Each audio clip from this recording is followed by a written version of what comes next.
Let's Talk is a series of interviews with remarkable Australians. Simply, it's been designed to normalise difficult conversations and aimed at helping the day-to-day challenges that many of us face. Hi, Haim. In 2013, Bec Daniher's father, Neil, was diagnosed with MND. Birthday. I know, big man. Neilo. Yeah? 62. 62 today. Neil's been fighting MND for just on 10 years. Another milestone that he's got to. No one thought he'd get here. Nah, not at all. But it's how you respond to adversity that defines you. So, let's talk. Presented by AIA. Hello, let's talk. Let's talk. Your family took a fighting attitude, not a victim attitude. Everyone is bought in because Neil is incredible and everyone's in awe of how you support him. Through your observations and your private thoughts, has watching Neil's journey changed the way you view death? I'm still lucky because he's here. Yeah. So when I talk about MND now, for me, MND's never been so real. Dad can't talk anymore. So I've been surrounded by many beautiful souls that had MND and they've lost their fight. And when I think about, I'm so lucky to be in the position that I am to be able to fight back with a charity. It's bloody hard too, because these beautiful souls that I work with don't last long. Dad's lasted so much longer.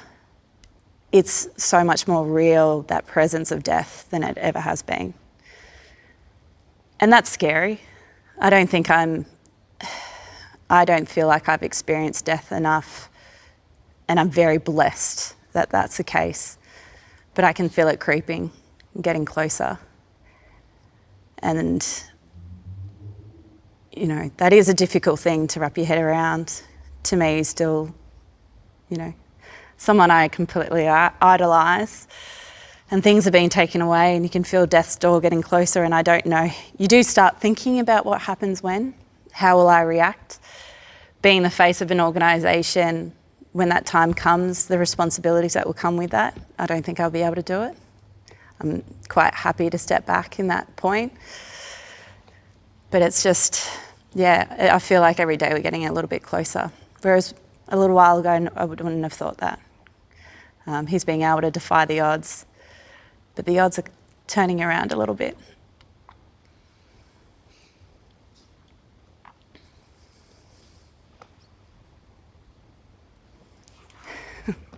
Sometimes the role of the witness is harder than the victim. Yeah, it's difficult. You feel like a passenger, and you're on the outside looking in. And I feel like MND's affected both of us in ways that they've taken or are taking people that are so incredibly strong, that show us the way that we should continue to look at life. Witnessing it and watching Dad go through it has been hard, and it can be so hopeless. And that's where we've really rallied together as a family to be able to take control back where we can. If Dad didn't take on the fight the way that he did, I feel that potentially this whole journey would have been 100 times harder. Yeah. So it's trying to spin away from that hopeless cycle of watching someone you love so much struggle with things. You know, you go through that grief cycle and you're like, why the hell is this happening to someone who's so incredibly fit and active? You know, what sort of torture is that to take away their ability to move? Someone who's been running and exercising every single day of their life, and then you've got the Reverend and it's taking away his voice. It just seems so unfair. Then it goes back to, well, what are you going to do? What are you going to do? You're just going to sit back and watch? You're going to be backing in and giving it everything that you can to try and make a difference to bring what their hopes and dreams were, that MND was not an incurable illness, bring that to reality. It keeps me sane. I'm a bit of a control freak, Hamish. I like being able to control things. So this is my way of dealing with what seems so hopeless. And in saying that, I know that Dad always said that this is not for him. It won't fix him. There's always a tiny kernel of hope. You know, when you're given a diagnosis that seems so bleak, there's always hope there. There's always something that potentially might happen. You've got a miracle daughter. Yeah. Things can change. There can be something that comes around the corner that can change everything. There might be a eureka moment tomorrow, in a year, whenever it comes. There's always a kernel of hope. So you talked about positives. You said the family's never been closer. Mm-hmm. As a result of Neil's diagnosis, the unit is as tight as it could possibly be. That's a win. Yeah, there's definite wins. Every moment that we have is something that we didn't think we were going to have. Dad got to walk me down the aisle. I mean, I think it's an amazing moment for anyone to have their dad walk them down the aisle, but he shouldn't have been there. If he stayed to the statistics, he would not have walked me down there. And having that moment was so incredibly special. And a couple of years later, I was able to put my daughter on his lap. How amazing is that? We make time to go on family holidays because we don't know if the next year we're going to be able to do the same. Christmases, birthdays, just a family dinner in the backyard. MND continues to take things away from us. And you don't know when that next step's going to take, when it's going to come. So every moment that you have is incredibly special. And another thing for me is me and Dad are quite similar. So there was plenty of butting heads growing up. And I've now been able to work with him for nearly 9 years on something that we're so incredibly passionate about, that gives us purpose. And for a while, it was our thing. It was this father-daughter thing. And he's become my mentor. I don't think I would have ever had that. He's been so amazing in his career, having the opportunities. He was over in West, I stayed in Melbourne. So we've grown so close together. I've learnt so much from him. And I don't think I would have taken that time if this diagnosis wasn't handed to us. That's the lesson, isn't it, out of all of this? It's like family and friends, massive gap, everything else. But we shouldn't have to have a father with MND to reinforce that. No. For all of us. No, we're busy in our lives. I think everyone is off running their own race, and it takes moments to just stop you and think about what are you actually prioritising in life, what is important to you. I think Dad put it so eloquently when he sent a text message to one of his mates who was coming over, and he said, "It's no time for shit wine." So for us, it was embracing every moment and enjoying every moment, coming together more. Like when you're asked for dinner, you don't say no. You take time for family. Family is number one. I will drop everything for family. And family extends beyond your immediate family. It's those people around you that are with you through all seasons. But you make time for them. So his view is MND will take everything from me except my attitude. And the family bought into that. Yeah, there's a quote. Everything can be taken away from you, your health, your wealth, your reputation. But the one thing that can't be taken away is your ability to choose your own attitude in any given set of circumstances. If you're handed a terminal illness, there's not many people that you meet who will tell you that they found an opportunity. They found a positive way to look at it and they charged ahead. Dad decided to take that pathway, and as a consequence, the way that we've dealt with what is such a grim outlook has been really beneficial to us as a family. It's brought us closer together. It's rallied us. We've found a way to take control back from a situation that seems so hopeless. We've been given something and we've been told to go tick off the bucket list, just go enjoy life. There's nothing you can do. That's not true. That is not true. We've shown that. We've raised and invested over nearly $70 million into finding an answer. And that's really driven by a singular purpose, that we don't want people to be in the position that we were, where they're told that there's nothing you can do. There are things that can be done. You know, I don't want someone to be standing there listening to their hero, to their dad, tell them that there is a terminal illness and they'll be gone within 27 months. We've decided that no, that's not good enough. What's been done in research isn't good enough because there's incredible people out there who've got the answer. We've just got to be able to let them do what they need to do. I remember he said to me, we were in Tasmania. I can't remember why. It was a Friday night. We must have been doing a launch of the new freeze, whatever it was, 3 or 4. And he said, the extraordinary bit about it for me is today's the best day I'll ever have. Yeah. Every day is increasingly worse. Yeah. It's a terrible way to be. Yeah. But he just manages it so well. Yeah. Or at least outwardly. Well, he does. Living that life must be so frustrating, so daunting. I can't imagine it. Now, my reaction to a similar diagnosis would have been so far different to how he's handled it. And I think all of us could take a learning from that no matter what we get faced, there's a way to move forward, even if it does not look like it. And in saying that, Dad didn't have a eureka moment straight after the diagnosis that says, I'm going to enjoy this. This is great. It was definitely not that at all. It takes time to understand it, to accept it. There was definitely a period of time where he was like, why me? Yeah. I've done everything right. I've looked after my body.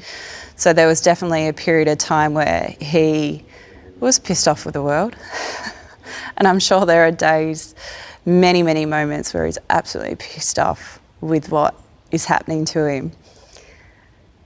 But what he does for us is to show that we're charging forward. We are taking control of this situation. We are going to find a way to fight in whatever way we can, because M&D is not going to define us. Your old man's not always right. No. Not at all. So someone came up with the idea that beanies would sell. Yes. Who was that brilliant person? Again, back in the day, Dad was a terrible delegator. So me, my sister and my husband, we wanted to help in our own way. And we were trying to work out how we could do that. And we thought a merchandise item would be a really good sell, be a way for people to show others that they're a part of this cause. This is my nod. This is my sort of uniform of how I'm going to support it. So we thought the beanies would be a good idea, and Dad thought it was a terrible idea. He thought bandanas would be more of a hit. So we got approval, I think, for about 10,000 units that year and sold over 30 to 40,000 units. And then last year we probably raised nearly $14 million through the sale of the beanies. So it's one lovely story I love bringing up all the time. I texted him about 5 chapters into his book. Yeah. One night, and Soph had a copy and I had a copy. We was reading page for page. Yeah. And we're both sitting there wailing in bed. I know. I texted him. I said, this is not a good way to spend a night. I'm sitting in bed crying with my wife. And he replied back, it's supposed to be a comedy. He hasn't lost his sense of humour. Oh, he definitely hasn't. And what an overachiever. The book, the whole premise behind the book is he was sitting up in a hotel room in WA and he was writing a letter to the grandkids. And that's what he wanted. He wanted to write a letter to the grandkids that he was never going to meet. Now he's met 4. And he turned it into a bloody book. But, there's the opportunity. Yeah. Always finding the opportunity. I remember reading the first chapter and almost putting it back on the shelf. I can't do this. It was hard. Yeah. It was so hard. Again, it shows that they don't really tell us everything. It talks about how when he was up in Canberra, he got quite unwell and he couldn't breathe. And I was on my honeymoon in Italy, having the time of my life and having absolutely no awareness of how close it felt like it came to him. Dad protecting his daughter. Protecting and reading that chapter was just tough. It was really tough, and it was really tough to open up to chapter 2 charge on, to do it. But how amazing is it that I've got this book that has his thoughts and his lessons that he's learned in life, that it's going to be with me forever. And it's going to be something that I'll hand to Billy. Billy Reid. And Billy will be able to hand it down. Not many people have that. So I'm really grateful he's an overachiever that went from a letter to a book. But tough read. Jan, kids, partners, grandkids. How do the grandkids see it all and observe and react? For them, it's normalised. Yep. This is Pop. He's always had M&D. It's something they haven't had to be taught, they've just accepted. Like having freckles, that's it? Yeah. That's just way of Pop. What's going to be challenging is maintaining the memory of Pop. Yeah. And it goes back to M&D doesn't define Dad. That's not who he is. And it is what he'll be remembered for a lot of part, but that's not my dad. So with Billy is just maintaining the memory of who Dad is as a person, not his illness. That will be hard, but that's going to be very important. How will you describe your old man to Billy? Oh, now it comes.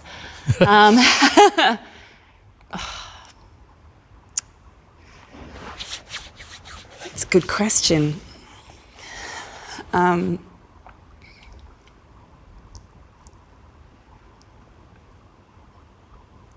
It's a hard question.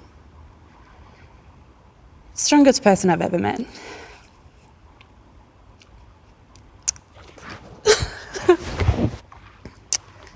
Yeah, strongest person I've ever met. For him to find an opportunity in something so grim, I'll forever be so thankful. He's a fighter.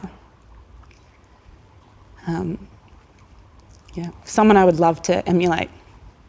And that's what drives me to continue to grow as a person, because I can see him as a person. I know I've got a long way to go, but to have someone like him in your life is something I'm very lucky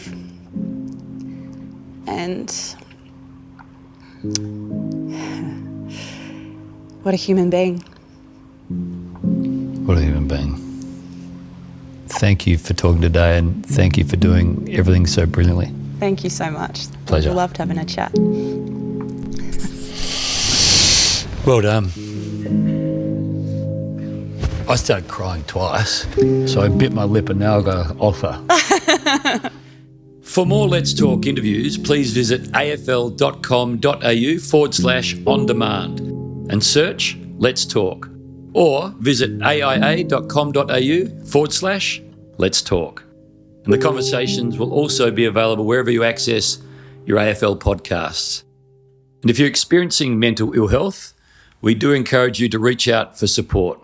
That support may be from family, friends, your GP, or a mental health professional. You can also seek further information and advice from the free and confidential support services listed on the Mental Health and Wellbeing Hub at play.afl/clubhelp.